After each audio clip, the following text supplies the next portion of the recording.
반갑습니다, 여러분. 네, 저는 정준경이라고 하고요.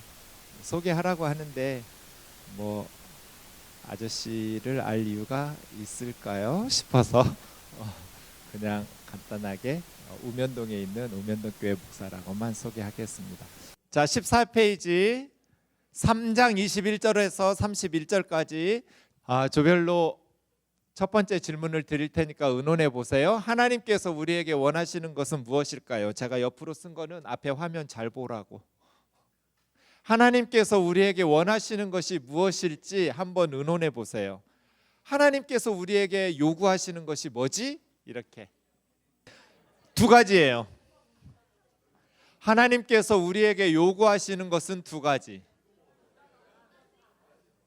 많죠. 뭐 수백 가지를 말할 수도 있고 10계명만 해도 10가지니까 여러 가지 많이 말할 수 있지만 그 중에서 가장 중요한 거, 하나님께서 우리에게 요구하시는 것들 중에 가장 중요한 두 가지를 찾아보세요. 물론 이 두 가지 생각은 제 생각이에요. 성경에 하나님이 우리에게 원하시는 게 두 가지다 이렇게 말씀하시지 않았어요. 제 생각이에요. 제 생각. 제가 볼 때 이 두 가지가 제일 중요해요. 자, 정리해 보세요. 하나님께서 우리에게 가장 원하시는 게 뭘까요? 이쪽 줄부터 아무나 얘기해 보세요. 그 조회에서 뭐라고 했는지. 믿음. 또요. 절제. 또요. 의롭다함. 네. 또요. 예? 거룩함. 예. 또요. 요 앞에는 사랑. 예. 또요. 예? 은혜. 은혜. 또요. 겸손. 하나님께서 우리에게 제일 원하시는 거. 또요. 여긴 뭐라 그랬어요? 은혜. 은혜. 여기는요. 하나님께서 우리에게 제일 원하시는 게 뭘까? 같이 3장 너라고? 그래서 너지 너. 같이 한번 읽어봐요. 요한일서 3장 23절 시작. 그의 계명은 이것이니 곧 그 아들 예수 그리스도의 이름을 믿고 그가 우리에게 주신 계명대로 서로 사랑할 것이니라. 목사님이 생각할 때 하나님께서 우리에게 원하시는 것 두 가지는 이거예요. 문맥상 그분은 하나님이고요. 하나님의 계명이라는 건 하나님이 우리에게 원하시는 거잖아요. 그죠? 하나님께서 우리에게 원하시는 것이 두 가지인데 첫 번째는 하나님의 아들 예수 그리스도의 이름을 믿는 거예요. 예수 믿는 거. 그리고 예수님이 우리에게 주신 계명대로 서로 사랑하는 거. 정답이 둘 다 나왔어요. 하나님께서 우리에게 가장 원하시는 것이 목사님 생각할 때는 이 두 가지예요. 하나님의 아들 예수 그리스도의 이름을 믿는 거. 유대인들에게 이름을 믿는다는 건 예수 글자를 믿는다는 게 아니라 그분을 믿는 거예요. 예수님을 믿는 거. 그리고 서로 사랑하는 거. 그래서 인생은 이 두 가지 동사를 잘하면 돼요. 믿는다, 산다. 믿는다에 있어서 중요한 건 무엇을 믿느냐, 이게 중요해요. 목적어가. 무엇을 믿어야 돼요? 하나님의 아들 예수 그리스도를 믿어야 돼요.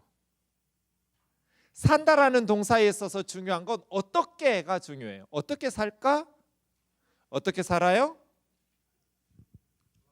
예, 서로 사랑하면서 산다예요. 그러면 왜 우리는 예수 그리스도를 믿어야 될까요?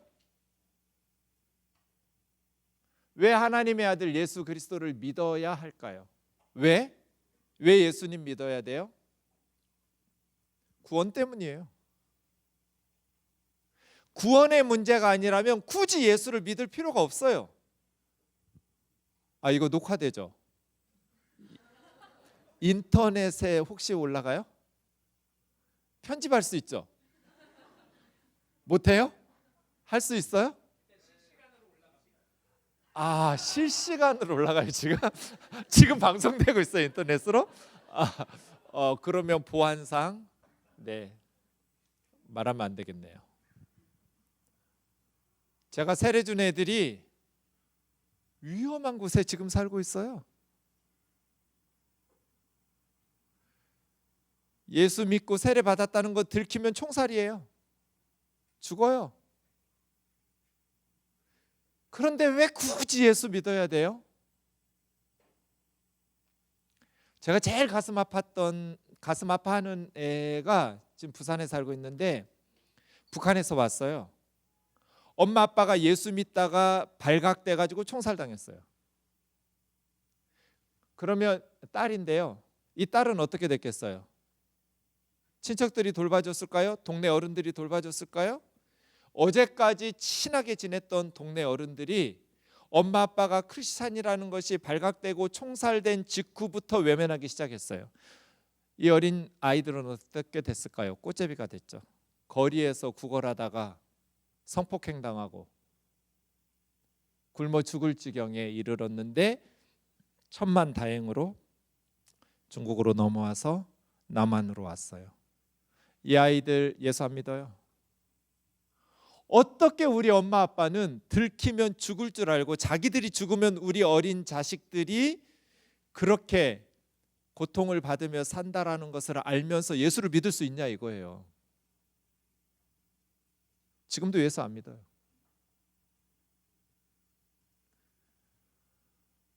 가슴 아파요. 엄마 아빠가 총살 당할 때 마지막까지 무슨 기도했겠어요? 아이들 기도했겠죠. 우리 집 아이들. 그럼에도 불구하고 예수를 왜 믿어요?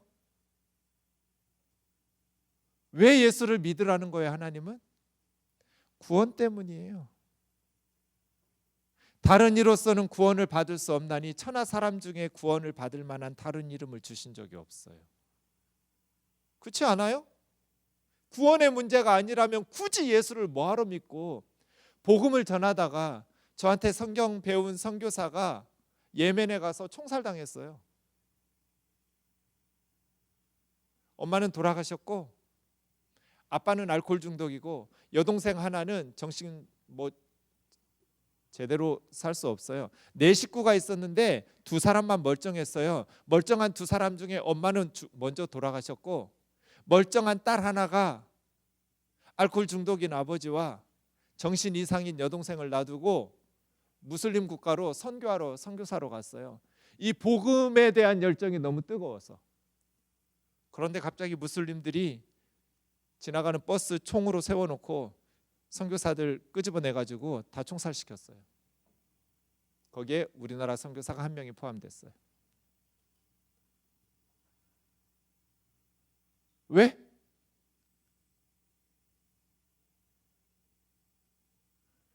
왜 정신도 온전하지 못한 자기 동생은 알코올 중독인 아버지에게 맡겨놓고 자긴 복음 전하러 무슬림 국가 왜 갔어요? 그 위험한 나라로? 구원 때문이에요. 구원의 문제가 아니라면 굳이 하나님의 아들 예수 그리스도를 믿을 필요가 없어요. 예수 믿으라고 선교를 나갈 필요가 없어요. 그렇잖아요. 그래서요. 하나님의 아들 예수 그리스도를 믿으라는 것은 구원 때문이에요. 그가 우리에게 주신 계명대로 서로 사랑하라. 요한복음 13장의 세족식에서부터 17장까지 세족식이 성찬식 한 그날 밤 십자가에 달릴 시기 마지막 날 밤에 제자들하고 최후의 만찬하면서 하신 게 세족식이잖아요. 요한복음 13장의 세족식이 나오면서 18장이 십자가 지기 전까지 13, 14, 15, 16 그리고 17장은 기도인데요. 요한복음에서 마지막으로 예수님께서 제자들에게 마지막 날 밤에 가르쳐 주신 말씀이 13장부터 16장까지 나와요. 그 요한복음 13장에서 16장까지 13, 14, 15, 16장에서 계속 반복하는 내용이 나와요.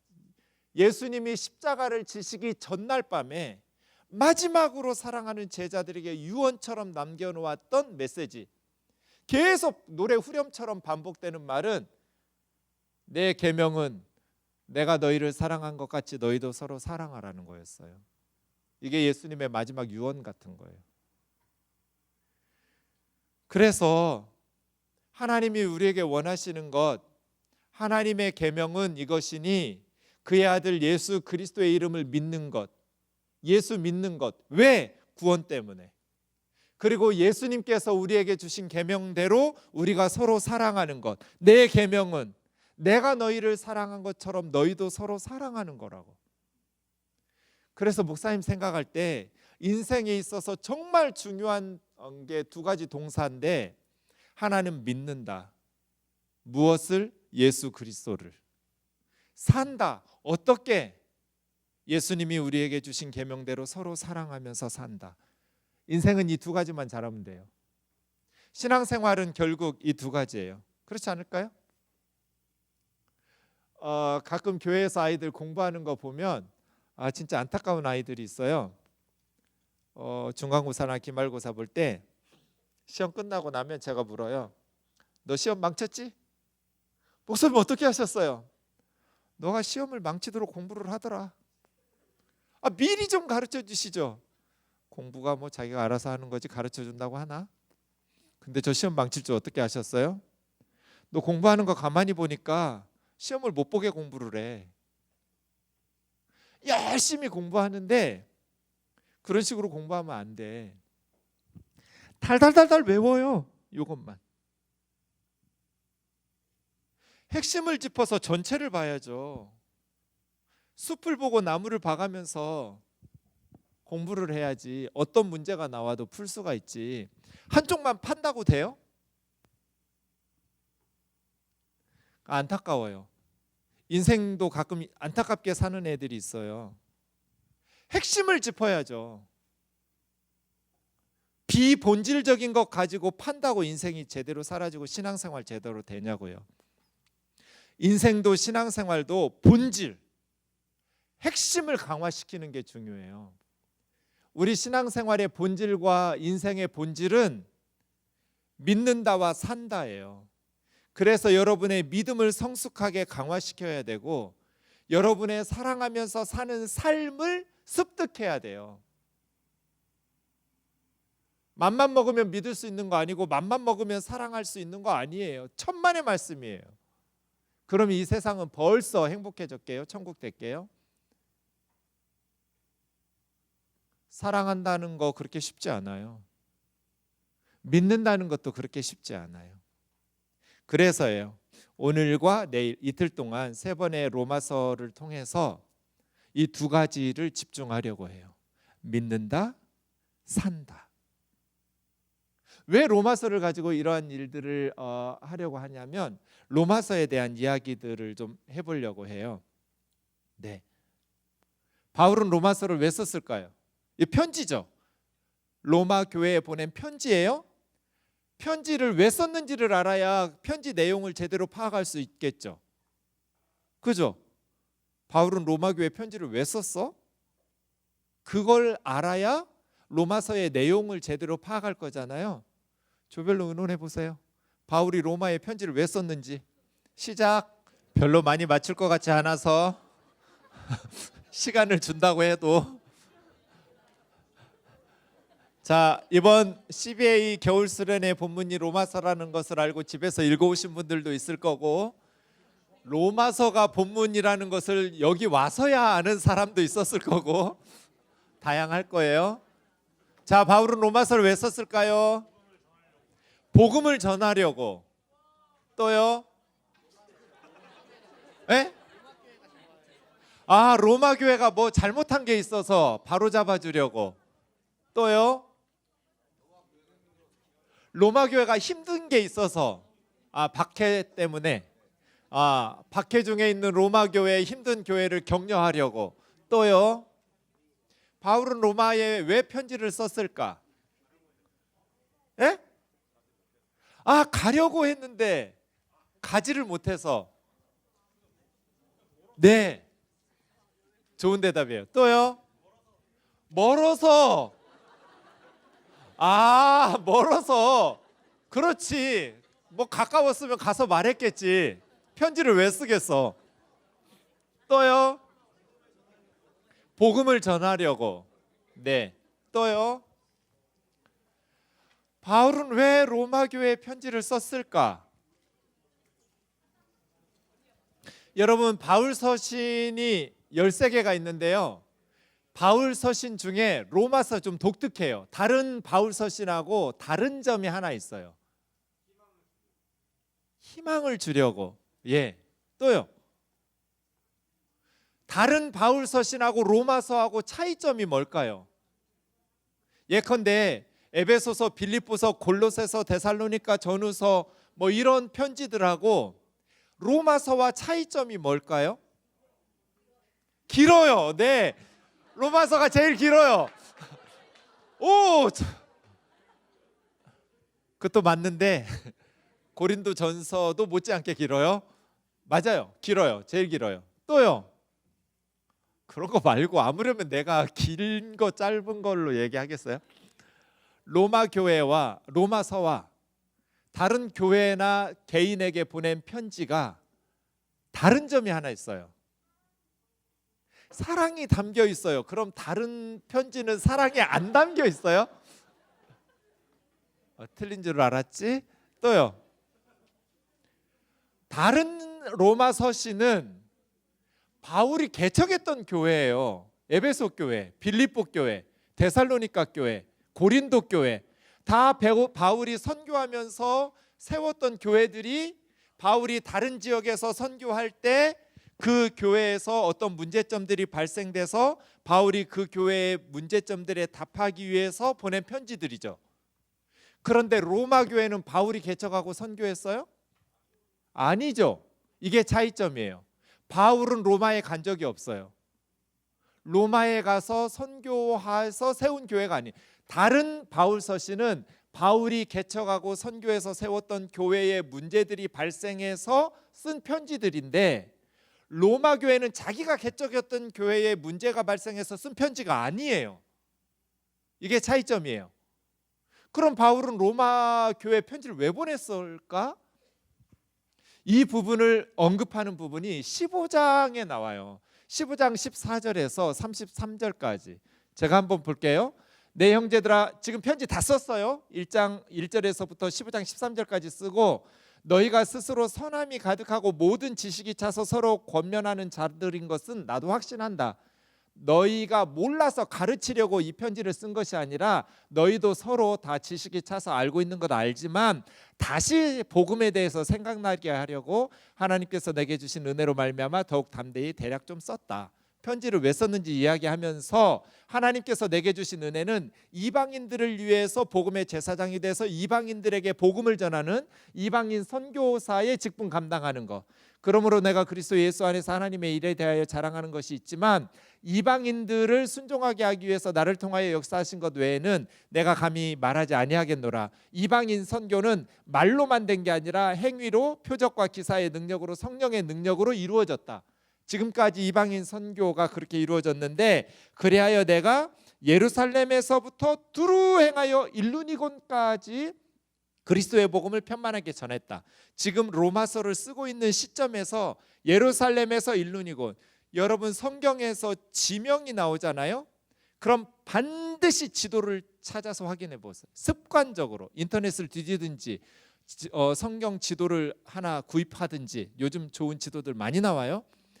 예컨대 예루살렘은 뭐 잘 알겠지만 일루니곤까지 복음을 편만하게 전했다는데 일루니곤이 어디 있어요 지금?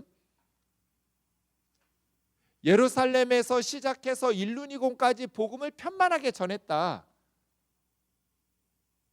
지도를 찾아야지. 잘 안 보인다, 흐려서. 네, 이쪽이 예루살렘이에요. 저 오른쪽 아래 예루살렘에서부터 시작해서 쭉 돌아서 일루니곤은 저 위쪽 동그라미예요. 지금 알바니아 쪽이에요. 여기가 로마거든요. 로마 바로 아드리에 건너서, 사실은 일루니곤은 사도행전에 나오지는 않아요. 고린도 여기까지 그리스의 동쪽 지역까지는 나오는데 여기 서쪽 지역, 몬테네그로나 알바니아 이쪽까지 그냥 건너면 로마, 거기가 일루니곤인데요. 지금 지도로 보면 저 동그라미가 일루니곤 지역이거든요.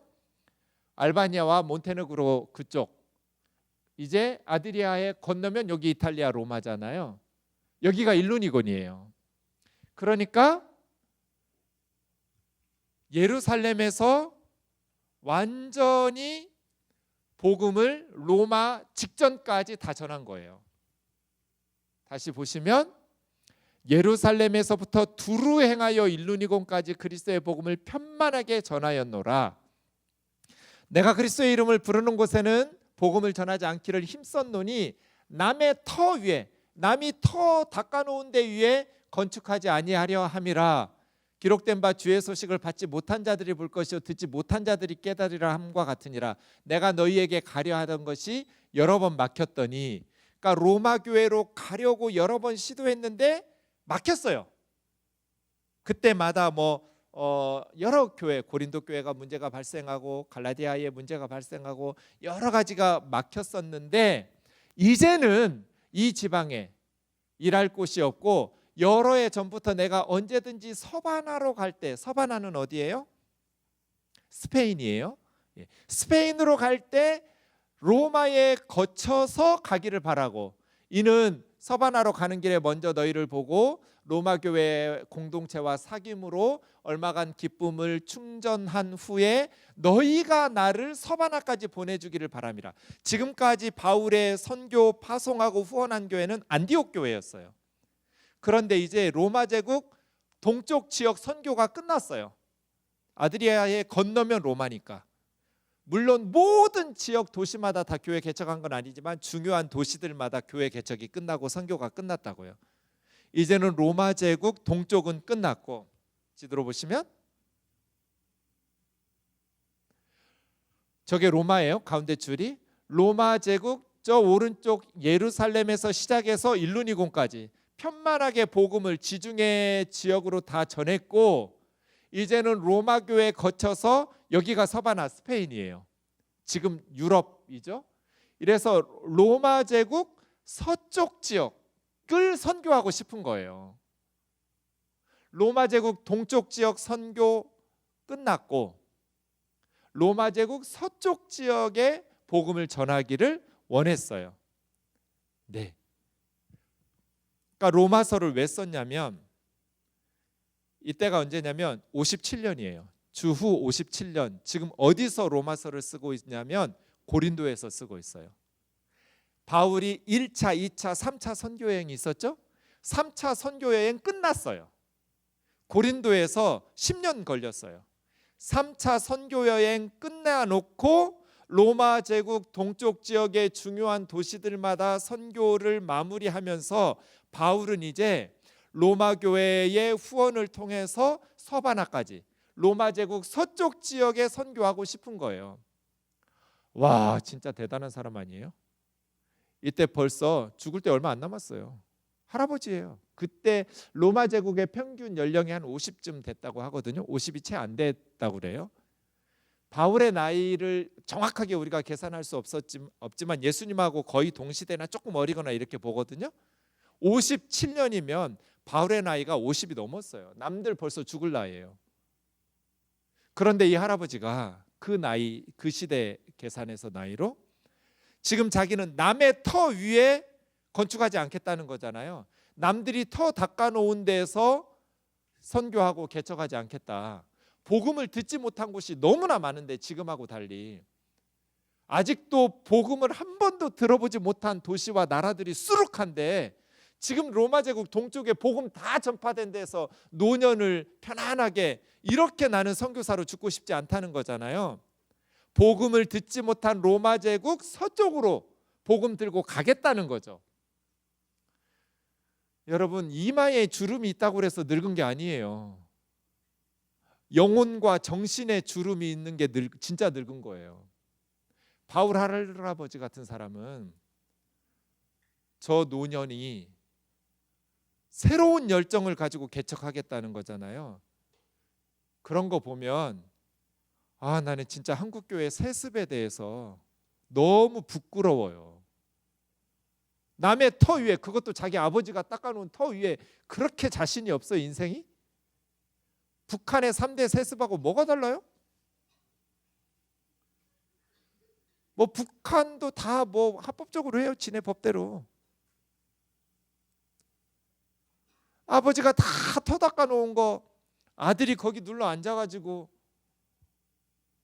이렇게 부끄러운 인생을 살아요. 바울은 자기가 다 터 닦아놓았어. 남이 닦은 것도 아니에요. 자기가 다 닦아놓은 터 위에 거기다가 짓지 않겠다고, 나 지금 서바나까지 갈 테니까 나 좀 후원해 달라고. 계속 이 계획을 가지고 있었는데 못했어요. 그럼 질문? 편지를 뭐하러 써? 가면 되지? 그죠? 고린도에서 로마로 편지 쓸 것이 아니라 직접 로마로 건너가서 로마 교회 성도들과 교제하고 서바나로 가면 되잖아요. 왜 안 가고 편지 쓰고 있어요? 에? 나는 가는 귀가 먹었어, 얘들아. 진짜야. 한쪽 귀가 잘 안 들려. 크게 말해야 돼. 선교사에게 복음 전하는 것보다 더 중요한 게 어디 있어요? 가면 되잖아. 왜 안 가고 편지를 쓰냐고. 자기는 어디 가? 왜 바울은 가지 않고 지금 고린도에서 편지를 쓰고 있을까? 서운해하지 말라고. 야, 내 얼굴 보면 답 나와? 성경 봐야지. 그 다음 구절을. 15장이었잖아. 정답 나왔어요, 앞에서. 자기는 지금 예루살렘 가야 되는 거예요. 예루살렘은 왜 가? 마케도니아와 아가야 사람들, 성도들이, 빌립보 교회, 데살로니가 교회, 고린도 교회, 이런 성도들이 예루살렘 교회 성도들 중 가난한 자들을 위해서 연보를 했어요. 구제헌금을 모아줬어. 그들이 기뻐서 예루살렘 교회에 그렇게 구제하려고 했는데, 내가 이 일을 마치고, 그러니까 이 일은 뭐예요? 성도들이 모아준 구제헌금, 연보를 예루살렘 교회에 전달하는 일을 마치고 너희에게 들렀다가, 로마로 들렀다가 서바나로 가리라. 내가 너희에게 갈 때 그리스도의 충만한 복을 가지고 간다. 바울이 진짜 우리 교회에 오면 얼마나 우리 교회가 영적으로 충만해지겠어요? 나와 힘을 같이 해서 하나님께 기도해 달라고. 질문 하나 더. 이 연보를 전달하러 꼭 바울이 예루살렘으로 가야 돼요? 디모데 보내면 안 돼? 디도나 두기고나 다른 제자들 보내면 안 돼요? 꼭 바울이 예루살렘까지 가야 돼요? 그 먼 길을? 몇 달 걸리는데? 선교사에게 복음 전하는 것보다 더 중요하고 급한 게 어디가 있어요? 자기는 복음 전하러 예루살렘, 이제 뭐 나이도 많다며 로마 거쳤다가 예루살렘 가지 마시고 서바나까지 복음 전하러 가시는 게 더 급할 것 같지 않아요? 굳이 구제헌금 전달을 바울이 해야 될 필요가 있어요? 예루살렘까지 그 먼 길을 가서? 어때요? 왜 바울이 직접 가야 했을까요? 뭔가 그럴 만한 사정이 있었겠죠. 돈 준다는데 싫어하는 교회가 어디가 있어요? 가난한, 지금 흉년이 몇 년 연거푸 있었거든요, 예루살렘에. 어려움에 처한 교회에 여러 다른 이방인 교회들이 돈을 모아줘서 연보를 모은 것을 구제헌금 전달하러 간다는데 예루살렘 교회에서 뭐 특별히 그걸 반대할 이유도 없을 것 같은데 굳이 바울이 가야 되나? 이런 생각 들 수 있잖아요. 근데 뭔가 지금 염려되는 것이 있으니까 바울이 직접 가야 된다는 거잖아요, 예루살렘으로. 그게 뭘까요? 그래서 기도해 달라고 이야기해요. 너희 기도에 나와 힘을, 로마 교회 성도들에게 기도하려고 하는데 그 기도 제목 내용을 보세요. 이게 마지막 부분인데요. 나로 유대에서 이제 예루살렘에 갔을 때 예수 그리스도의 복음에 순종하지 아니하는 자들, 이건 기독교를 박해하는 유대인들이죠. 그 박해하는 자들로부터 건짐을, 실질적으로 바울이 이 구제헌금 전달하러 갔다가 체포당하잖아요, 예루살렘 성전에서. 드로비모 사건 때문에 체포당하거든요. 죽이려고 막 결사대를 구성하고 그래요. 그런 것을 염려하고 이미 사도행전에 보면 바울이 막 결박당하고 박해가 있다라는 것을 예언을 해요. 여러 교회 성도들이. 그런데도 불구하고 바울이 고백하죠. 내게 주신 그 사명, 주 예수 그리스도의 은혜의 복음을 전달하는 이 사명을 위해서는 내 생명을 조금 더 귀한 것으로 여기지 않겠다고 하고 예루살렘에 가거든요. 그런 어떤 박해를 예상하면서 건진받게 해달라고 기도 부탁하고요. 두 번째 기도 제목이 뭐냐면 예루살렘 교회에 대해서 섬기는 일을 예루살렘 교회 성도들이 받을 수 있도록 이 구제헌금 연보를 예루살렘 교회 성도들이 거부할 가능성이 있었어요. 꽤 높았어요. 여러분 생각해 보세요. 바울이 1차, 2차, 3차에 걸쳐서 10여 년에 걸쳐서 죽을 고생하면서 이방인 교회들을 개척했어요.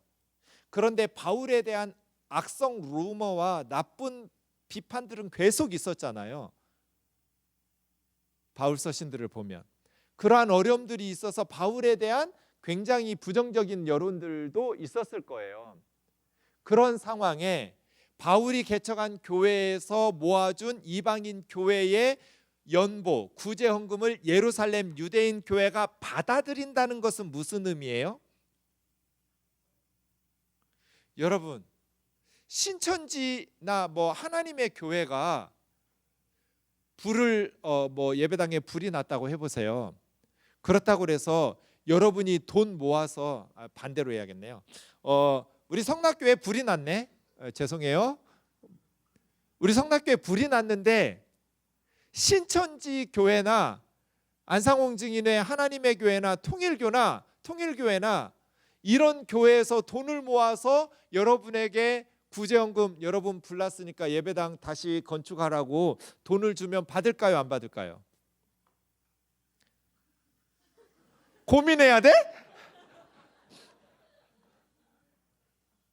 신천지 교회에서 이단 교회에서 모아준 연보를 받는다는 건 무슨 의미예요?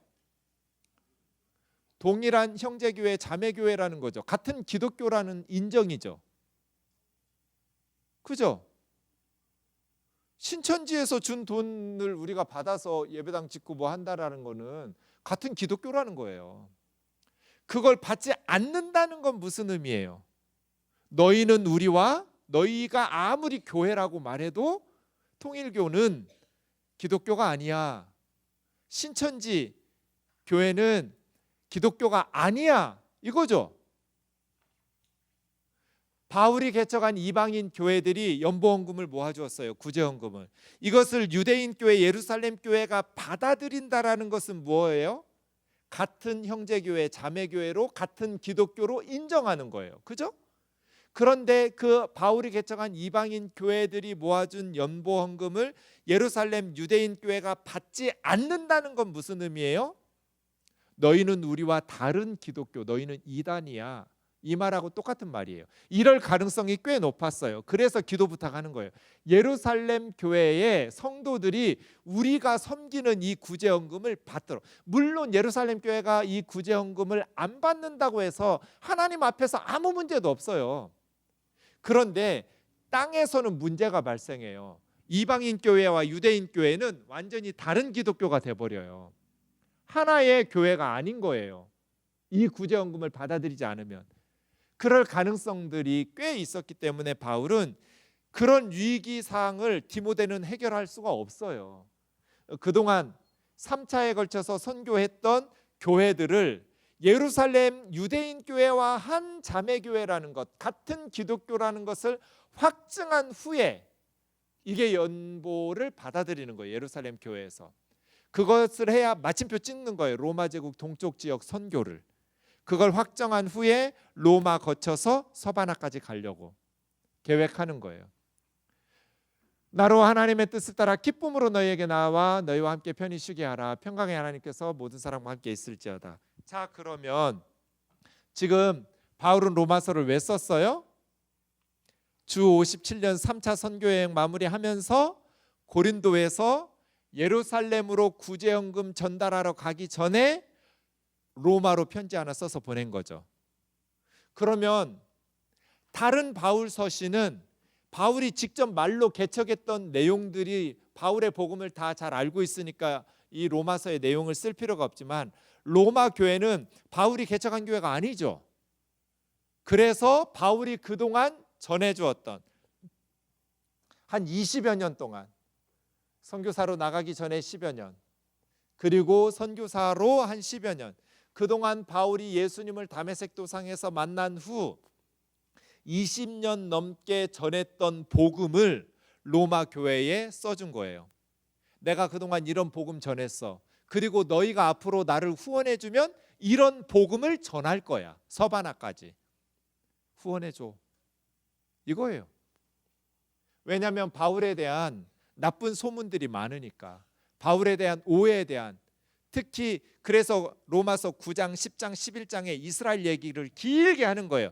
바울에 대한 어떤 율법에 대한 잘못된 루머, 이스라엘에 대한 어떤 배척감이나 뭐 이런 것들에 대해서 바울은 로마서에서 내가 우리 동족 이스라엘을 위해서 내가 그리스도에게서 저주를 받아 끊어질지라도 내가 지옥에 가더라도 우리 동족 이스라엘의 구원을 바라고 바란다고, 이런 이야기들을 하면서 그동안 바울에 대한 어떤 나쁜 루머들에 대해서 불식시키기도 하면서 자기가 전했던 복음, 그리고 앞으로 전해야 될 이 복음에 대해서, 그래서 로마서가 바울 신학과 기독교 교리에 대해서 가장 논리적으로 이론적으로 잘 정리해서 쓴 편지가 된 거예요.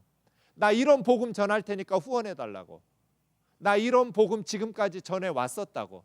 그래서 로마서를 바울 신학의 정수라고 말하는 거예요.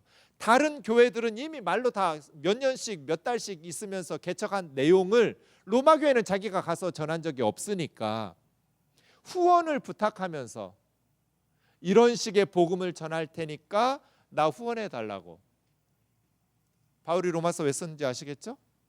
그러면 로마서에는 무슨 내용이 있겠어요? 바울이 전했던 복음, 그리고 앞으로 바울이 전할 복음, 예수 그리스도의 복음, 기독교의 핵심 교리가 가장 잘 드러난 성경이 로마서인 거예요. 이런 후원을 부탁해야 되니까. 자, 그러면 이제 바울이 전했던 이 복음 중에서 우리가 좀 전에 읽었던 로마서 3장 21절에서부터 26절까지 그동안 인간들이 쓴 모든 글들 중에서 가장 중요한 내용이 이 6구절이라고 레온 모리스라는 호주 신학자가 말했어요. 우리나라에도 이분은 워낙 유명한 분이어서 많이 한글로도 번역된 이분의 책이 신약 신학자들 중에서 제가 제일 좋아하는 신학자 중에 하나인데요. 레온 모리스가 한 말이에요. 지금까지 인간이 쓴 모든 책들과 글들 중에 가장 중요한 내용이 로마서 3장 21절에서 26절이다. 6구절이다. 자, 그 구절을 한번 같이 개역 개정으로 읽어볼게요. 시작. 이제는 율법 외에 하나님의 한 의가 나타났으니 율법과 선지자들에게 증거를 받은 것이라. 곧 예수 그리스도를 믿음으로 말미암아 모든 믿는 자에게 미치는 하나님의 의인이 차별이 없느니라.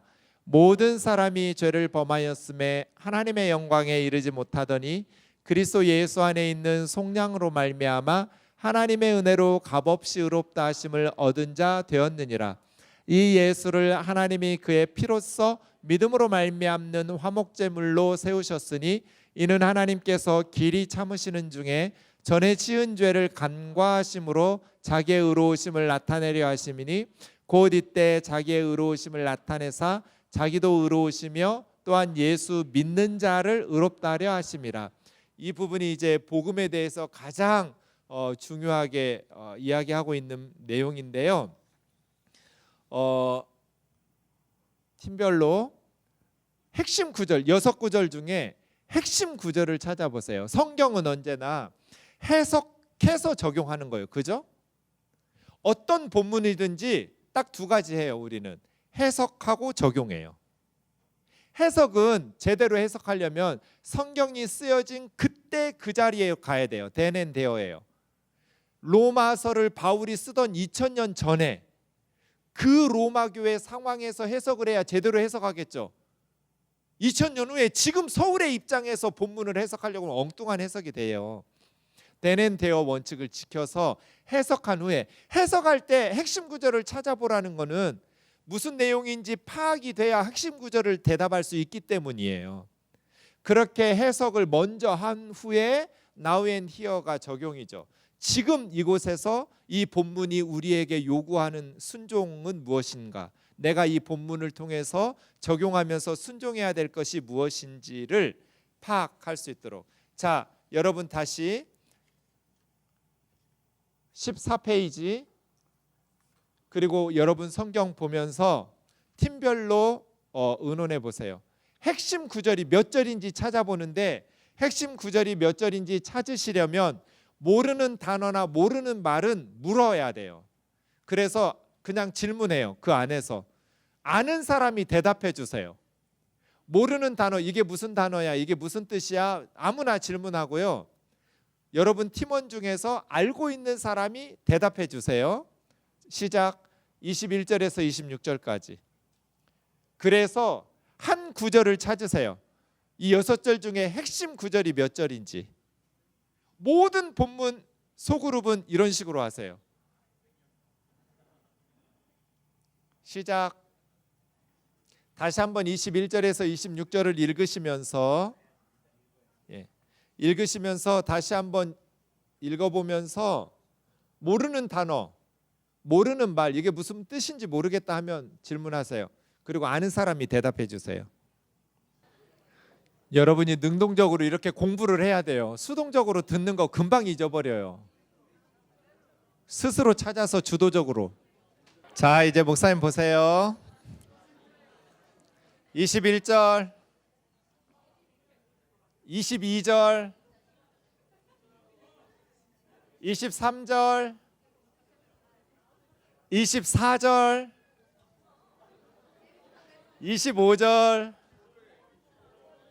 26절.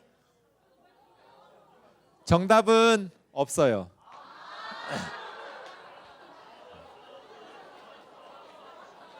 왜냐하면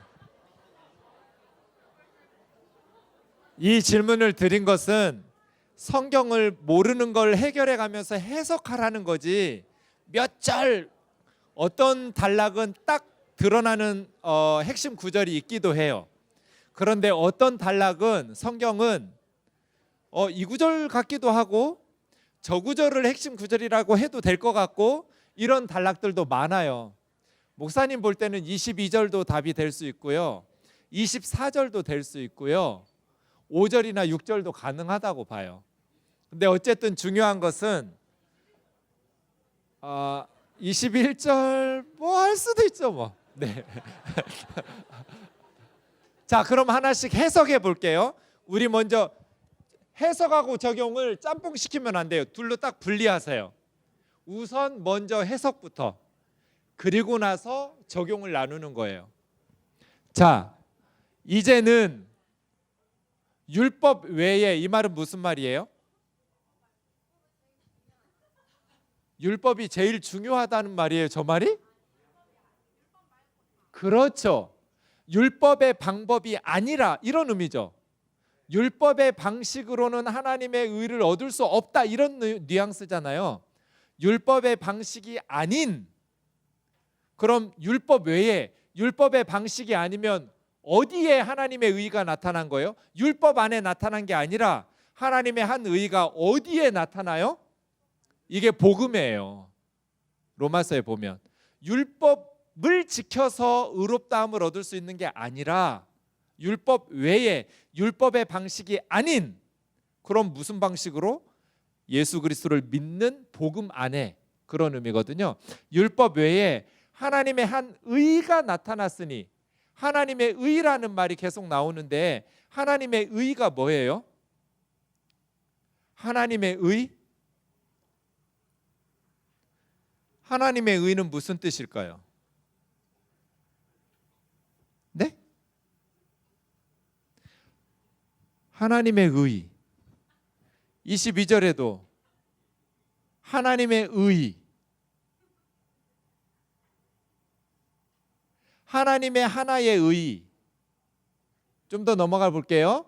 율법과 선지자들에게 증거를 받았는데 하나님의 한 의는 율법 안에 나타난 것이 아닌 다른 곳에 복음에 하나님의 한 의가 나타났는데 이 내용이 율법과 선지자들에게 증거를 받았다는 거니까 율법과 선지자는 뭘까요?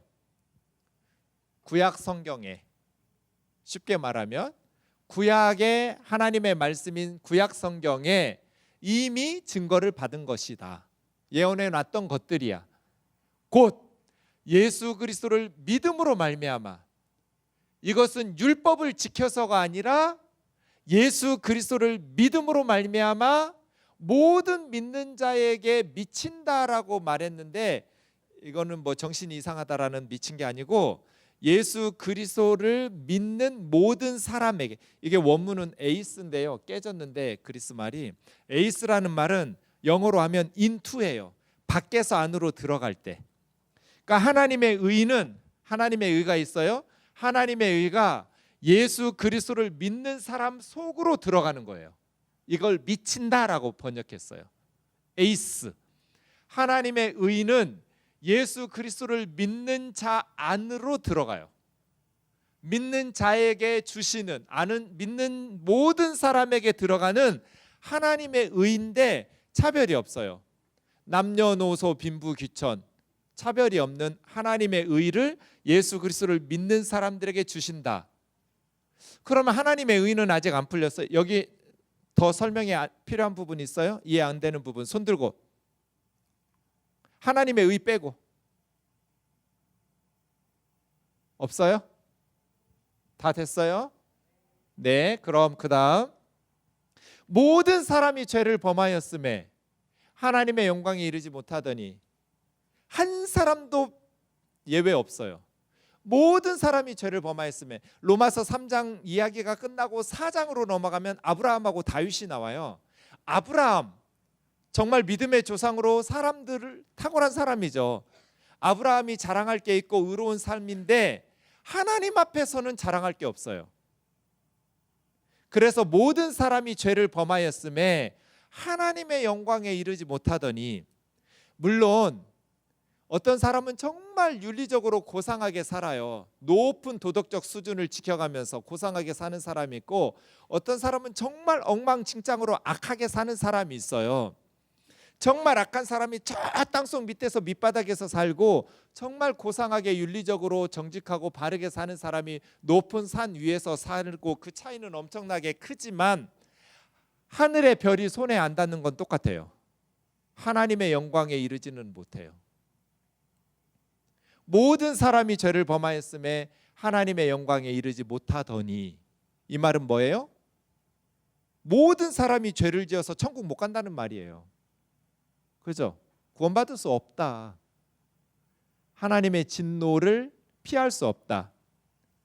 그리스도 예수 안에 있는 속량, 그리스도 예수 안에 있는 개역 한글에서는 구속 이렇게 됐어요.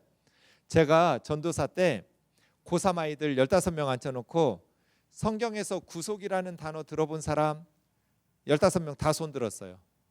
구속이라는 성경의 단어가 무슨 뜻인지를 아는 사람, 구속, 그리스도 예수 안에 있는 구속으로 말미암아, 구속자 예수 그리스도, 우리를 구속하여 주신 예수님 다 들어봤죠?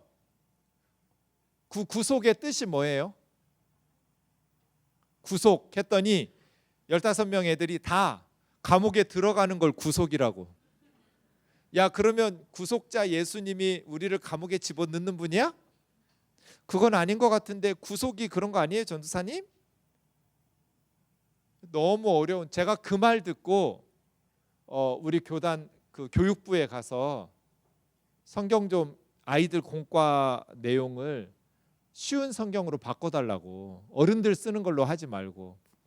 제 말을 귀뚱으로도 안 듣고 우리 총회 교육부에서 안 바꿨지만, 속량이라는 말, 속량이라는 말 지금 잘 안 쓰죠. 구속이라는 걸, 구속은 감옥에 집어넣는 게, 지금 아이들은 구속되었다고 듣지만 사실은 한자를 보면 반대죠. 감옥에 있는 사람을 구원해서 끄집어내고 해방시켜주는 게 구속이죠. 예수님은 우리를 죄와 사망에서 끄집어내서 해방과 자유를 주시는 분이지 우리를 감옥에 집어넣는 분 아니잖아요. 속량으로 바뀌었는데요, 저 속자가 속할 속자예요. 속하다. 양은 좋을 양, 양호하다, 좋다 할 때 양이거든요. 좋을 양.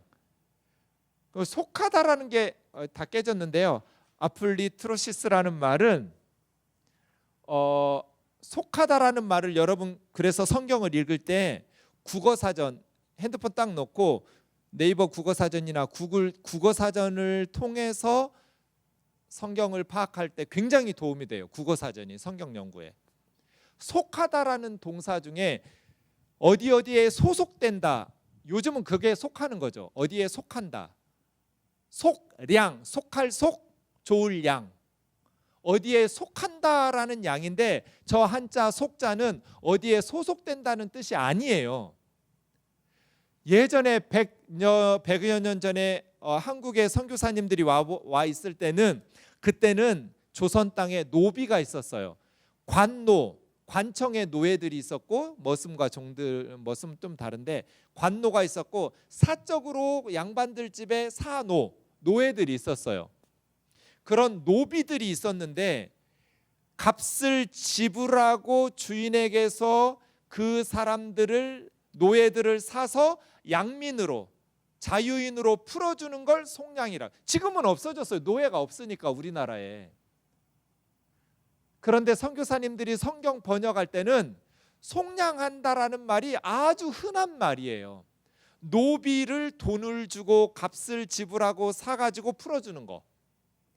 그래서 노비가 아닌 양민으로 만들어주는 거, 속해서 양민으로 만들어주는 거. 속하다라는 단어를 국어사전에 보면 죄를 씻기 위해서 대신 속전, 돈 같은 것을 바치는 게 속하다예요.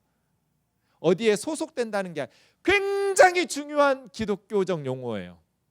제가 볼 때는 21절에서 26절까지의 핵심 단어는 속량이에요. 속량. 그리스도 예수 안에 있는 속량. 이것을 이해하지 못하면 복음을 이해할 수가 없어요. 속량은 값을 지불하고 사서 해방시키다. 그래서 로마 제국 시대에 노예들이 있었잖아요. 노예들에게 값을 지불하고, 여러분 2000년 전이라고 생각해 보세요. 여기 교회예요. 지하교회겠죠. 자, 이 교회 안에는 로마 시민권자 자유인들도 있을 거고 노비들도 있었겠죠. 로마 제국에서 노예는 사람 아니에요. 돈 주고 사고 팔고 죽여도 살인죄도 아니에요. 그냥 짐승이에요. 2000년 전 로마 사회에서는 노예는 인간이 아니에요. 그러면 이렇게 이쁜 노비는 주인이 맘대로 성폭행하고 완전히 지 물건처럼, 짐승처럼 그렇게 유린하다가, 그럼 이 성도들은, 이 교회 성도들은 무슨 생각하겠어요? 돈 모아서 이 자매를 풀어주자, 이 생각하겠죠. 놔두면 저 주인 밑에서 이렇게 몹쓸 짓을 당하고 이렇게 놔두다가는 죽겠다, 저 자매가. 그럼 이 교회는 얼른 돈 모아가지고 여유 있는 성도들 밭 팔고 논 팔고 집 팔고 해가지고 이 자매의 주인에게 값을 지불하고, 안 팔려고 하면 웃돈이라도 얹어주고 이 자매를 사가지고 양민으로, 자유인으로 풀어주려고 하겠죠. 이런 일이 초대교회는 너무 많았어요. 그래서 로마 황제가 새로운 법을 만들어요. 어떤 법을 만드냐면, 나중에는 교회 형제 자매들을 속량할 수 있는 돈이 모자른, 돈이 없는 거예요, 교회에. 그래서 못된 주인을 만난 형제 자매를 해방시켜주기 위해서 자유인인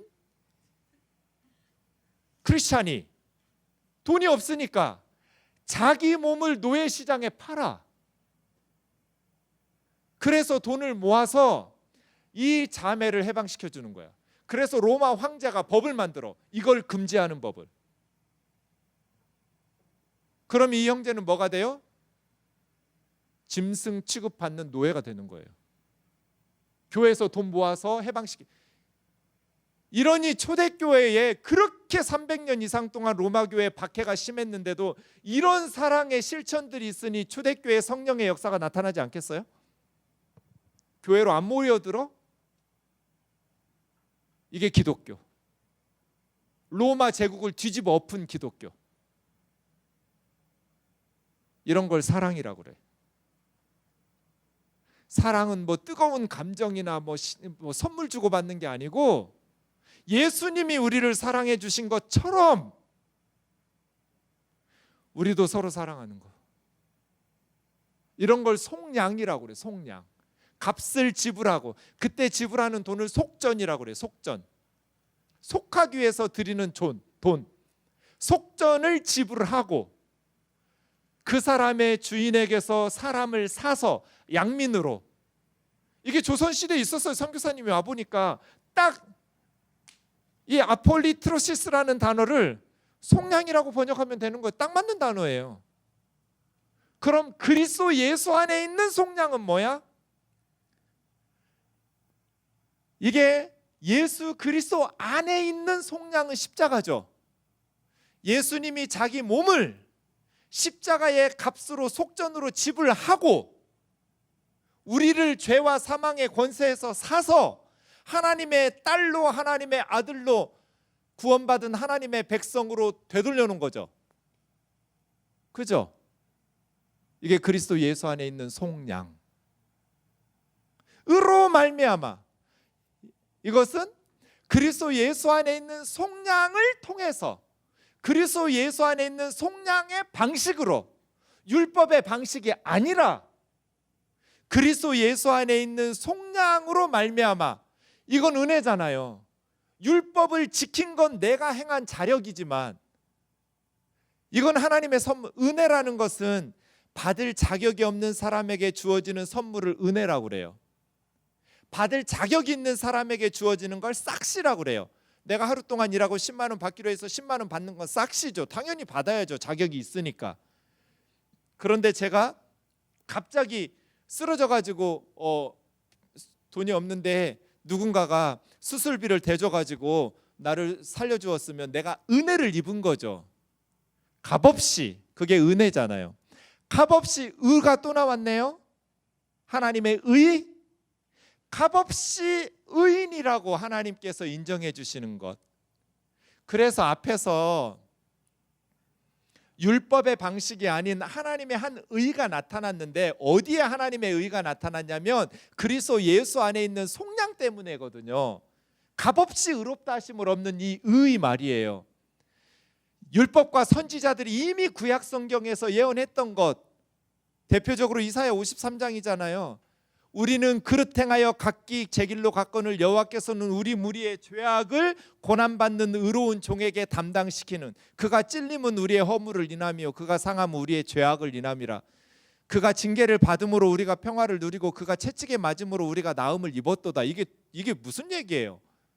한 아들을 우리에게 주시고 평강의 왕 한 어린 아이를 우리에게 주시는데 그 어깨에는 정사를 메었고 만왕의 왕이신 그분, 평강의 왕이신 그분이 우리를 위해서 고난을 받는다는 거잖아요. 율법과 선지자들이 이미 증거하신 거잖아요. 예수 그리스도를 믿는 사람들 속으로 하나님의 의가 들어가요. 예수 그리스도를 믿는 사람들 속에 에이스, 예수 그리스도를 믿는 사람들 안으로 하나님의 의가 들어가요. 미치는 하나님의 은혜, 이건 차별이 없어요. 남녀노소 누구도 차별이 없어. 똑같아요. 모든 사람이 죄를 범하였으며 하나님의 영광에 이르지 못하더니. 제가 대학생 때 저 CCC 출신인데요. 우리 옆방이 CBA 룸이었어요. 같은 서클 룸을 썼어요. 저 대학 다닐 때 제가 고대 CCC 출신이에요. 근데 고대는 그 서클 룸이 다 같이 썼어요. 기독 동아리가 다 같이 한 방을 이렇게 파티션으로 나눠 가지고. 근데 우리 CC 저의 사수는 지하철 전도를 많이 시켰어요. 둘이 같이 나가는 거예요. 어느 날 지하철 전도를 가가지고 어떤 아주머니에게 사형리를 전하면서 전도했어요. 예수님 믿으라고 했더니 아주머니가 다짜고짜 싫다고, 나 예수 믿는 사람들이 예수만 믿어야 천국 간다고 그러는 소리 듣기 싫어가지고 예수 안 믿는다고. 그래서 제가 그랬어요. 아주머니 예수 안 믿어도 천국 갈 수 있어요. 예수 믿는 사람들은 예수만 믿어야만 된다는데 왜 안 믿어도 된다고 그래? 아주머니가 태어나면서부터 지금까지 한 번도 생각으로도 말로도 행동으로 죄를 지은 게 하나도 없으면 천국에 가실 수 있어요. 에이, 이 사람아, 그런 사람이 어디 있어? 그럼 예수님 믿어야 돼요.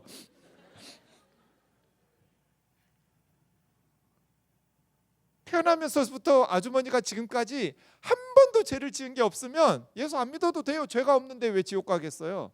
벌 받을 게 없는데. 없어요. 그런데 목사인 저는 날마다 설교해요. 얼마나 착하게 살고 싶겠어요. 착하게 살라고 설교해야 되는데. 그런데 저는 착하게 못 살아요. 착하게도 살지만 못된 짓도 많이 하면서 살아요. 제 아내가 맨날 저한테 협박해요. 교회 가서 폭로한다고. 당신의 실체를 폭로하겠다고. 그럼 저는 말하죠. 나도 가만히 있지 않겠다고. 사모의 실체를 교회 가서 폭로하면 우리 둘 다 이렇게 얼굴을 못 들고 다니니까 공생적 관계로. 우리 청년들이 사모님 좋겠어요 그랬대요. 왜? 목사님 같이 좋은 분하고 착한 분하고 살아서. 그래서 제가 뭐라고 대답했어? 그랬더니 일주일만 같이 살아보세요 그랬대요. 사람 다 거기서 거기에요. 그냥 저는 착한 척 하는 거예요. 그래야 목회를 할 수 있으니까. 안 착해요. 착하게 살고 싶어요. 진짜 하나님 기쁘시게 하면서 살고 싶어요. 진심이에요. 그런데 그렇게 살지 못해요. 착하게도 살지만 음란하고 교만하고 위선적이고 그렇게 살아요. 그래서 저는 나의 의를 포기하고 예수 그리스도를 붙잡아요. 예수 그리스도 안에 있는 속량, 모든 믿는 자야 속에 들어오는 하나님의 의, 이 말씀을 붙잡아요. 이 하나님의 약속을. 하나님의 은혜로 값없이 의롭다 하심을 얻은 자 되었느니라. 이 예수를 하나님이 그의 피로써, 십자가죠, 우리를 구원하시는 방법, 예수 그리스도의 피, 믿음으로 말미암는, 이것은 무슨 행위나 율법이나 선행이 아니에요. 믿음의 방식이에요. 믿음의 방식. 그냥 받아들이는 거예요. 선물로 주시면 영접하고, 리시브에 영접한다라는 말은 리시브, 하나님이 주신 예수 그리스도의 복음을 리시브, 영접, 웰컴, 받아들이는 거예요. 그 믿음이에요.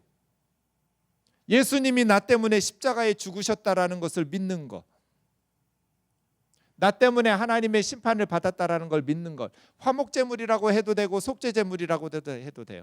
화목제물이라고 번역하면 하나님과 원수된 우리를 화목하게 하는 그러한 제물이고요. 이 단어는 신약성경 2번밖에 안 쓰인 단어라서, 한 번은 여기 화목제물이라고 쓰였고 한 번은 히브리서에서 속죄소라고 번역했어요.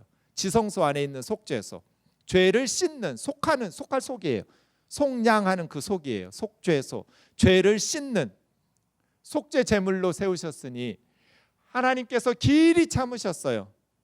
오래 참으셨어요. 죄 지을 때마다 심판하시면 우린 다 죽었을 거예요. 그런데 하나님께서 오래 참으시면서 예수님 오시기 전에 지은 죄들을 못 본 척 심판하지 않고 간과하셨어요. 그때마다 벌 내리지 않고, 그때마다 모른 척 눈 감아 주셨어요. 오래 참으시면서. 그런데 어떻게 의로워요? 죄진 사람은 벌 내리는 게 의로운 거지. 하나님이 의로우심을 나타내려고 하셨으니 이때는 이제 예수님 보내신 후에요. 자기의 의로우심을 나타내사 하나님 자신도 의로우시고 예수 믿는 자도 의롭다고 하려 하심이라. 그래서 하나님께서 전에 지은 죄들을 간과하신 것은 영원히 간과하시는 것이 아니라 그 전에 지은 모든 죄도 예수님의 십자가의 피로 대속하실 것이니까, 그 플랜이 하나님 머릿속에 있으시니까 용서하시고 오래 참으시다가 하나님께서 예수 그리스도 안에서, 그러니까 구약의 사람들은 율법 지켜서 천국 가고 신약의 사람들은 예수 믿어서 천국 가는 거 아니에요. 십자가의 피가, 구약은 시간을 역행해서 효력을 발생해요. 그래서 구약시대 백성들이나 신약시대 백성들이나 다 예수님을 때문에 천국 가는 거지, 구약시대에는 그 짐승의 피로 속죄받는 거 아니에요. 양이나 소나 염소의 짐승의 피는 장차 오실 예수 그리스도의 십자가의 피를 상징하고 의미하는 것이지, 그 짐승이 무슨 효력이 있어요? 그것이 의미하는 십자가의 피가 효력이 있죠. 그 십자가의 보혈로, 예수 그리스도의 피로써 그 속죄 제물, 화목 제물로 의롭다 하시려고 하나님께서 길이 참으시다가 예수님을 보내셔서 하나님도 의로우시고 예수 믿는 자들을 의롭다 하려 하심이라. 이게 로마서의 핵심이에요. 왜 이런 일들을 하셨을까요? 우리 같이 요한일서 4장 10절 읽어요. 시작. 사랑은 여기 있으니 우리가 하나님을 사랑한 것이 아니요 하나님이 우리를 사랑하사 우리 죄를 속하기 위하여 화목제물로 그 아들을 보내셨습니다. 속한다는 동사가 여기 또 나와요. 사랑은 여기 있으니 우리가 하나님을 사랑한 것이 아니라 하나님이 우리를 사랑하셔서 우리 죄를 속하기 위해서, 값을 지불하고 해방시키기 위해서 우리를 위해서 화목제물로 그의 아들을 보내셨습니다. 이게 사랑 아니에요? 김효성 목사님이라는 분이 있어요. 이분 서울법대 나오신 분인데 독일에서 10년 동안 신학 박사하고 한국에 와서 신학 교수가 되었어요. 근데 너무너무 마음이 편하지 않았어요. 만족이 없었어요. 그래서 동료 교수님이 지방으로 가서 목회를 해보라고 그래서, 예전에는 나병, 문둥병에 걸리면 소록도에 갔었잖아요. 소록도에 있다가 이제 다 나으면, 이제 양성이 없어지고 다 병 고쳤다고 하면 두 마을로 주로 왔대요. 왜냐하면 이미 몸이 어그러졌으니까, 망가진 몸으로. 그 두 마을 중에 하나가 영호라는 마을이래요. 그래서 신대원 교수 하시다가 김효성 목사님이 영호라는 마을의 목사로 목회하려고 전라도로 내려갔어요. 첫날 딱 설교했는데 오신 분들, 성도들이 너무나게 이상하게 생긴 거예요. 팔이 없고, 나병균이 그렇잖아요. 통증도 없이 그냥 다 어느 날 갑자기 손가락이 없어지고, 이런 콧구멍이 코가 없고 그냥 구멍만 2개 뚫려 있고, 대부분 이런 성도들이어서 설교를 어떻게 했는지, 오늘 설교 얼른 끝내고 서울로 도망가야지 이런 생각하고 축도 딱 끝내고 뒤에 앉아 있었대요. 근데 성도들이 목사님 새로 오셨다고 인사하고 집에 가려고 집에 안 가는 거예요. 그래서 목사님은 성도들 갈 때까지 강대상 뒤에 앉아서 기도하는 척 했대요. 이렇게 봤더니 안 가고, 그래서 오래 서로 신경전을 벌이다가 목사님이 졌어요. 그래서 새로 오신 목사님 반갑다고 하면서 이렇게 인사하는데, 어떤 분이 양팔이 없으니까 이렇게 인사해서 여기 자꾸 인사하고, 이런 식으로 하다가 영호라는 마을에서 목회를 했어요. 나병 환자촌인 거죠. 그리고 나서 하나님의 기도 응답이 있어서 중국과 수교하기 전에, 그때는 중공이라고 불렀어요. 중국으로 들어갔어요. 거기에 순전히 성령의 인도하심 따라서 가라는 대로 가가지고, 갈 수도 없는데 가가지고, 거기도 나병 환자촌, 중국 정부는 공식적으로 소록도 같은 나병 문둥이 마을이 없다고 세계에 발표하는데, 지금 우한 바이러스도 숨기다가 이렇게 키웠잖아요. 중국에서 없다고 했는데 왜 없겠어요, 그 시절에. 그래서 거기를 찾아갔어요. 그러면서 중국 지하교회에 이렇게 설교도 하고 하는데, 어느 교회 갔더니 여자아이가 앞에 앉아 있는 거예요. 중국은 그때만 해도 18인가 아이가 클 때까지는 종교교육을 못하게 시켰대요. 공산화 사상을 종교로 이렇게 바뀌어질까 봐. 그래서 몇 년 동안 중국에서 선교하면서 교회에서 어린아이를 본 적이 없는데, 어느 교회 갔더니 여자아이가 유치원생쯤 되는 조그만 어린아이가 설교를 듣고 있는 거예요. 궁금해하면서 설교를 마치고 나서 물었어요. 내가 몇 년 동안 중국에서 어린애를 교회에서 본 적이 없는데 이 아이는 왜 교회에 있느냐고. 그때 그 아이가 6살이었대요. 근데 이 아이는 교회가 집이라고, 여기서 사는 아이라고. 엄마 아빠 없냐고. 엄마 아빠가 없다고. 그래서 이 아이 엄마가 이 아이를 임신하고 만삭이었을 때 중국의 문화혁명이 일어난 거예요. 그때 이제 기독교인들이 다 박해를 받고 순교당하거나 감옥에 가거나 외국으로 도망가거나 이랬는데, 중국 공산당 정부에서 어떤 사람이든지 크리스찬을 정부에 고발하면 정부에서 큰 상을 줬대요. 밀고 하게 하는 거예요. 그런데 어느 집에 한겨울에 너무 추운 겨울이었는데 이 애기 엄마가 이 딸을 임신하고 있는 만삭이었을 때 남편이 경찰에 신고한 거예요. 공안에. 우리 와이프 크리스찬이라고. 정부에서 주는 상금을 받으려고. 자매들아, 형제들을 믿으면 절대로 안 돼. 예수님을 믿어야지. 남자 믿고 살면은 패가 망신해. 하여간 사람은 믿을 만한 존재가 아니에요. 형제들아, 어디 가서나 나는 이 말을 해. 너희나 나나 믿을 만한 존재가 아니야. 우리는 그래서 주님 밖에는 소망이 없어. 주님의 은혜가 떨어지는 순간 우리는 예수 안 믿는 애들만 또 못해. 어쨌든 김기동 목사 하는 짓 봐봐. 그게 인간이야? 예수님의 은혜가 떠나는 순간 더 이상 아무것도 아니야. 추야에도 이렇게 추할 수가 없어. 어쨌든 뭔 얘기하다가 까먹었네. 남편이 고발을 했어. 남편이. 그래가지고 애가 곧 나올 때인데 한겨울에 밤에 공안이 집에 쳐들어 닥쳐서 이 엄마가 겉옷도 입지 못하고 그대로 도망 나왔어요. 밤에. 근데 그 새벽에 어디 갈 데가 없는 거예요.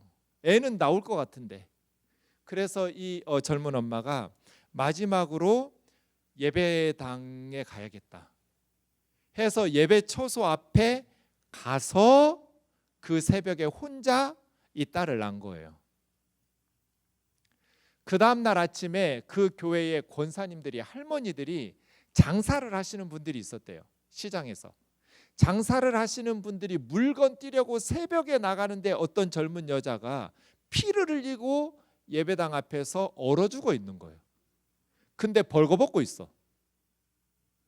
그리고 나서 그 여자를 들춰봤더니 갓난 여자 아이가 그 엄마 품에서 엄마 옷으로 칭칭 감고 울고 있어.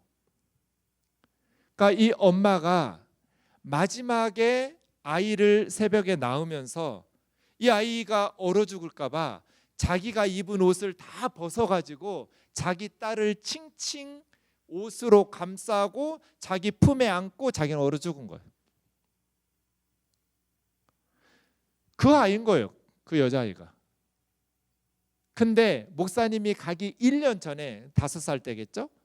교회 권사님들한테 우리 엄마 어딨냐고 이 애가 찾더래. 엄마를. 우리 엄마 어딨냐고. 그래서 한 권사님이 내가 니네 엄마다 그랬대. 그랬더니 할머니는 우리 엄마 아니라고, 너무 늙었다고. 다른 친구들 엄마는 젊은데 우리 엄마 어딨냐고. 그래서 권사님들이 하도 떼를 쓰고 울어가지고 이렇게 말해줬대요. 잘 들으라고. 너희 엄마는 너를 너무너무 사랑해서 네 대신 얼어 죽었다고. 네가 나중에 훌륭한 사람이 되면 엄마를 만날 거라고. 그랬더니 얘가 갑자기 눈이 동그래지면서 지금 당장 우리 엄마 있는 곳으로 데려가라는 거예요. 지금은 엄마를 만날 수 없다고. 나중에 네가 훌륭한 사람 되면 엄마 만날 거라고. 지금 당장 우리 엄마 있는데 데려가라고. 하도 울면서 떼를 써서 할 수 없이 교회 권사님들이 이 아이의 엄마 무덤으로 데려가 줬대요. 이게 니네 엄마 무덤이라고. 너 낳다가 얼어 죽었다고 했더니 이 여자아이가 5살짜리가 누가 시키지도 않았는데 자기 옷을 다 벗더래. 그 추운데 자기 옷을 다 벗어서 무덤을 덮어주더래요. 그러면서 닭똥 같은 눈물을 뚝뚝 흘리면서 엄마 이제 안 춥지? 엄마 이제 안 춥지? 하면서 울더래요. 그 엄마는 왜 얼어 죽었을까?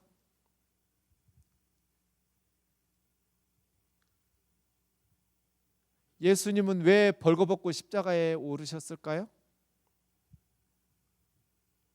우리를 사랑하셨기 때문이에요.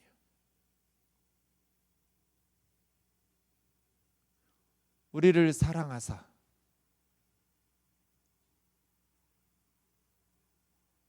제가 중학교 2학년 때 갑자기 쓰러졌어요. 5교시에 점심 먹고 배가 너무 아파가지고 그래가지고 숙직실에 있다가 저는 농부의 아들인데 한참 바쁜 그 모내기철에 우리 부모님이 해가 뉘엿뉘엿 할 때 학교에 오셔가지고 그때는 집집마다 핸드폰도 없고 전화기도 없던 시절이어서 들판에 있는 부모님이 몇 시간 있다 와서 저를 병원으로 데려가서 검사했는데 지금 제가 의식을 잃었다 깼다 했거든요. 의식을 막 깨어날 때 설명하더라고요. 의사 선생님이. 얘를 지금 당장 새벽인데 제가 새벽 2시에 수술 시작했어요. 지금 당장 수술하지 않으면 죽을 확률 100%. 그런데 수술 도중에 죽을 확률 50%. 테이블 데스 확률 50%. 근데 지금 당장 오늘 밤에 수술 안 하면 100%. 죽어도 병원에 원망하지 않겠다고 사인하면 수술해 주겠다고 전주 예수병원에서 그러더라고요. 전북에서 제일 큰 병원이에요. 그때는. 아, 내가 수술하다가 죽을 가능성 50%구나. 안 하면 100% 죽는구나. 그 상황에서 우리 부모님의 선택이 뭐가 있겠어요? 해달라고 해야지. 수술하다가 죽어도 병원 원망하지 않을 테니까 우리 아들 살려달라고. 우리 집에 딸 넷에 제가 아들 하나예요. 그래서 새벽 2시부터 수술을 해서 제가 배를 열어보니까 위 벽이 얇고 위 기능이 약해요. 그래서 전 지금도 김치를 못 먹어요. 커피 뭐 다 못 마셔요. 위가 약하니까 태어나면서부터 위 벽이 얇고 위 기능이 약해요.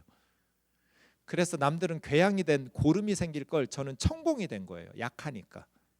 위 액이 다 쏟아져 나와서 장기가 썩어가고 있는 거예요. 그래서 당장에 열어서 그걸 다 닦아내고 이 구멍 난 거, 천공된 거를 꿰매야 돼요. 그 수술을 제가 2번 받았거든요. 중2 때, 고1 때. 그렇게 처음으로 중2 때 수술하고 몇 달 지나서 집에서 요양하고 있을 때 어머님이 저한테 질문했어요. 준경아, 너 수술 받던 새벽에 우리 아버지는 너무 졸려가지고 수술실 밖에서 계속 졸았대요. 그래도 어머니가 그랬대요. 빈 병실에 가서 자라고. 그랬더니 빈 병실에 가서 주무셨어요. 그래 제가 우리 교회 애들한테 가르쳐요. 아빠는 50%만 부모다. 엄마가 100% 부모다. 아빠는 50%만 부모다. 이렇게 가르쳐요. 저도 아빠지만. 근데 저희 어머니는 잠이 안 와요. 시골이니까 수술실 문을 열어보면 그 온 수술방을 제 피로 빨갛게 물들이면서 의사들이 9시간 수술했거든요. 새벽 2시부터. 그러니까 그 수술실 밖에서 기도하면서 우리 아들 좀 살려달라고. 테이블 데스 확률 50%. 그러니까 너무 그 안이 답답하니까 우리 어머니 표현대로 병원 밖에 나와서 미친년처럼 그 새벽에 울면서 기도하면서 돌아다녔대요. 속이 타니까 앉아있을 수가 없어가지고 빈 택시만 쌩쌩 달리는데 하나님 우리 아들 좀 살려달라고. 그렇게 하고 와서 병원에 와서 다시 수술실 문 열어보면 아직도 수술이 진행 중이고 아직도 진행 중이고 그렇게 새벽을 꼬박 세웠는데 몇 달 후에 저한테 물은 거예요. 그날 새벽에 엄마가 미치겠는 게 하나 있었대요. 뭐였게 하고 저한테 물었어요. 15살 중2짜리한테 제가 수술 받던 날 새벽에 우리 어머니가 정말 미쳐버릴 것 같더래요. 그게 뭐였을까요? 제가 생각해 봤어요. 나는 지금 죽을 확률 50%로 수술 중이고 아빠는 병실에서 자고 엄마는 미친 여자처럼 울며 불며 살려달라고 기도하고 속이 타는데 뭐 때문에 우리 엄마가 미쳐버릴 것 같았을까? 뭐가 그렇게 속이 탔을까? 생각해도 모르겠더라고요. 뭐였어 엄마? 우리 엄마가 뭐라고 대답했냐면 엄마가 네 대신 수술대 위에 누워줄 수 없다는 거. 그게 미쳐버리겠더래요. 엄마가 돼가지고 자식이 지금 죽을 수도 있는데 자식 대신에 수술대 위에 누워서 수술 받아줄 수 없다는 거, 그게 너무나 미칠 것 같더래요. 제가 그 말을 듣고 내 방에 와서 이불을 뒤집어 쓰고 몇 시간을 울었어요. 우리 어머니는 왜 테이블 데스 확률이 50%인데 내 대신 수술을 받아주지 못해서 그렇게 미쳐버릴 것 같았을까요? 딸들만 남으면 창피해서? 늙으면 아들이 있어야 든든해서? 내가 봉양을 해줘야 되니까? 아니요. 사랑했어요. 사랑하니까. 제가 세월호 사건 있었을 때 저도 자식 키우는 아비로서 너무 가슴 아파서 아는 사람 아무도 없지만 그냥 열심히 갔어요. 예배 드릴 때. 그랬더니 친하게 됐어요. 유가족 부모들하고. 물어보세요. 당신이 죽으면 당신 아들이나 딸이 살아날 수 있다고 하면 그 창현이 엄마 아빠든 예진이 엄마 아빠든 아라 엄마 아빠든 아라 엄마는 지금 미쳤어요. 딸 죽고 나서. 헛소리 계속해요. 아직도 딸이 살았다 죽었다 왔다 갔다 해요. 미쳐버렸어요. 내 죽은 자식이 살아날 수 있다면 당신 대신 죽을 수 있냐고 물어보면 1000번 1000번 내가 대신 죽을 거라고 할 거예요. 왜? 사랑하니까. 예수님은요? 우리 어머니는 못해요. 인간이니까. 예수님은 하신 거잖아요. 우리를 사랑하사 사랑은 여기 있으니 벌거벗고 우리가 죗값을 치러야 될 걸 하나님의 형벌을 예수님의 몸으로 다 받아낸 거잖아요. 그리스도 예수 안에 있는 속량. 요즘 청년들이 세상살이 힘든 거 저도 알아요. 너무나 쉽지 않은 세상살이. 그리고 특별히 여러분 지금 힘들게 신앙생활하고 있는 것도 알아요. 저는 딱 2교회만 가요. 우리 교회 외에는 20명 이하의 작은 교회로 가거나 분쟁 중에 아파하는 성도들에게만 가요. 겨울 수련회 오라는 강사로 와달라는 부탁을 수십 군데씩 받아요. 여름 겨울마다. 안 가요. 그 교회 성도가 20명 넘어서 못 가요. 작은 교회나 아니면 교회가 분쟁 중이어서 가슴 찢어지게 아프게 신앙을 포기하고 싶을 만큼 힘겨운 신앙생활하고 있는 공동체에만 가요. 제가 정한 나름대로 제 원칙이에요. 아무리 힘들어도 예수님의 그 사랑을 잃어버리면 안 돼요. 가슴 따뜻하게 용기 내어서 살아가야 돼요. 이것이 바울이 로마 교회에 전해주고 싶었던 메시지예요. 이것이 초대교회가 우리에게 전해주고 싶었던 메시지예요. 시간이 다 가버려서 적용을 못하겠네. 이렇게 해석했어요? 적용은 어떻게 할까요? 시간이 없으니까 제가 마무리할게요. 세상의 모든 종교의 공통점은 자력 구원이에요. 자기 힘으로 자력으로 구원받아요. 그죠? 셋 중에 하나예요. 자력은 선행, 진리를 터득하는 득도, 종교적 율법을 지키는 것. 기독교니 기독교 빼고 힌두교니 힌두교에서 나온 불교니 이슬람교니 무슬림이니 뭐 다 똑같은 거예요. 유대교니 자력 구원이에요. 무슬림들은 죽어보면 알라신 앞에서 저울에 달아봐요. 코란 지킨 게 많으면 천당, 어긴 게 많으면 지옥. 자력 아니에요? 기독교만 달라요. 은혜예요. 예수 그리스도의 피로. 선행이 중요하지 않다는 거 아니에요. 율법 내일 이야기하겠지만 하나님의 법이에요. 그런데 그렇게 구원받을 수가 없어서. 그럼 우리는 어떻게 해야 돼요? 제가 늘 만나면 여러분 잘 생각하고 제3의 선택은 없어요. 둘 중 하나 고르세요. 물어보면 대답할 거예요. 둘 중 하나 하세요. 여러분 인생에. 예수님이 우리 위해서 죽었어요. 그럼 우리는 이 복음 전해줘야죠. 예수의 복음을 못 듣고 죽는 세상에서도 가장 불쌍한 사람들, 북한 사람들, 가난한 나라 사람들, 그런데 예수님의 소식을 듣지 못해서 죽어서도 지옥에 가는, 이거보다 더 불쌍한 사람들이 있어요? 그러니 우리가 예수의 복음을 전해줘야죠. 그리스도 예수 안에 있는 이 속량, 누구든지 믿는 자에게 하나님께서 의롭다고 하시는, 하나님께서 죄사함을 주시는 이 의롭다고 하시는 천국 백성 삼아주는 이 구원의 복음을 전해줘야죠. 그럼 우리는 둘 중에 하나 해야 돼요. 복음을 들고 선교사로 나가든지, 나가는 선교사 뒷돈을 대든지. 자, 나갈 사람 손들어. 제3의 방법은 없어. 둘 중 하나야. 나가든지 뒷돈 대든지. 나갈 사람, 뒷돈 댈 사람. 다시 세 번째 없다고. 둘 중 하나 하라고. 공부는 뭐 하러 해? 돈은 뭐 하러 벌어? 겨우 이렇게 죽을 고생해가지고 공부하고 돈 벌어가지고 겨우 좋은 집이나 사고 좋은 차나 타고, 이건 세상 사람들 얘기고, 우리는 나가든지 뒷돈 대든지.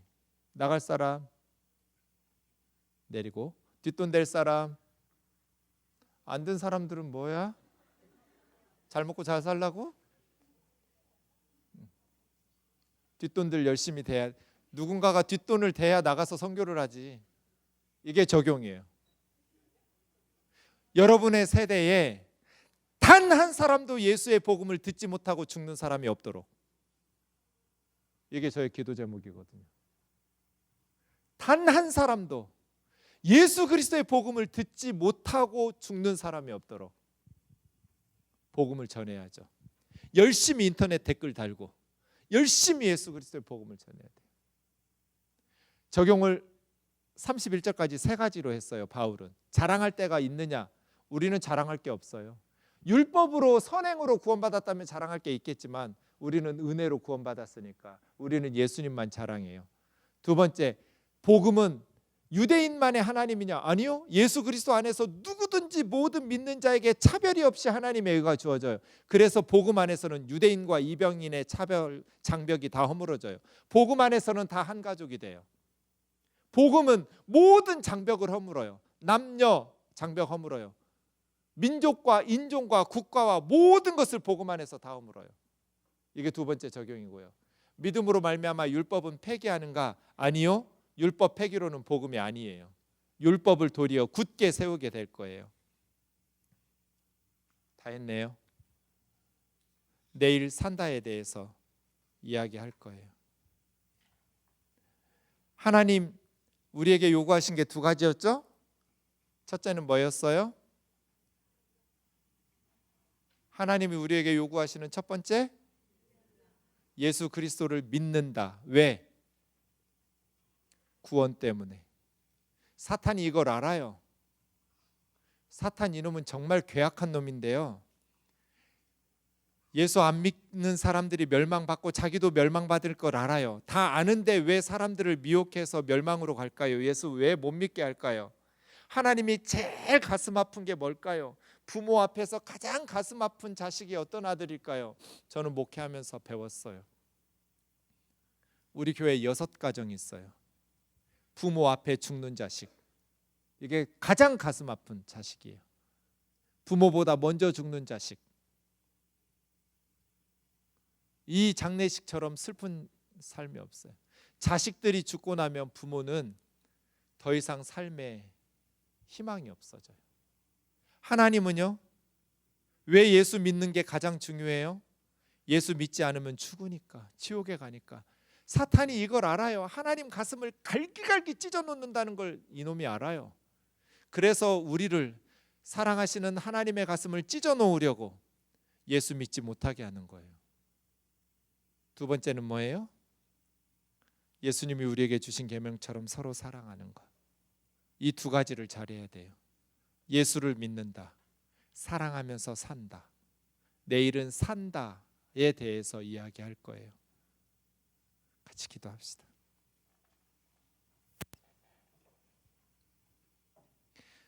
너무나 많은 그리스도인들이 사탄의 거짓 메시지에 속아요. 하나님의 사랑에 대해서 의심하게 하고 예수 그리스도의 복음에 대해서 조롱하고 하나님의 심판, 사탄은 현대인들에게 하나님의 심판이 없다는 것을 설득하는 데 성공했어요. 에덴 동산에서부터 절대로 죽지 않는다고 거짓말하더니 현대인들에게도 천국과 지옥을 말하면 비웃도록 만들었어요. 그러나 한 번 죽는 것은 사람에게 정하신 것이고 그 후에는 반드시 심판이 있다고 하나님 말씀하셨어요. 죽으면 무로 돌아가는 게 아니에요. 죽으면 끝이 아니에요. 하나님 앞에 서야 돼요. 그때는 예수를 믿었느냐, 지금 예수 믿는 게 별거 아닌 것 같지만 하나님의 심판대 앞에서는 이 하나님의 약속은 반드시 신용 100%거든요. 하나님이 약속하신 것을 반드시 지켜요. 우리는 그 하나님의 약속의 말씀을 믿어요. 이제 우리가 해야 될 것은 이 복음을 전하고 이 믿음을 강화시켜가는 거예요. 성령 안에서, 말씀 안에서 열심히 기도하면서 예수 그리스도 안에 있는 속량, 예수 그리스도 안에서 믿음으로 성령 충만한 저희들 될 수 있도록 이 복음을 전하는 일에, 특별히 성락교회는 지금 사탄이 강풍을 불고 있어요. 믿음을 잃어버리고 영적으로 침체에 빠지게 만들고 교회를 떠나게 만들고 신앙을 잃어버리게 만들려는 이 엄청난 위기 속에서 우리는 평소보다 몇 배 더 하나님 앞에 더 가까이 나아가야 되는데 그게 쉽지 않아요. 하나님 앞에 같이 기도합시다.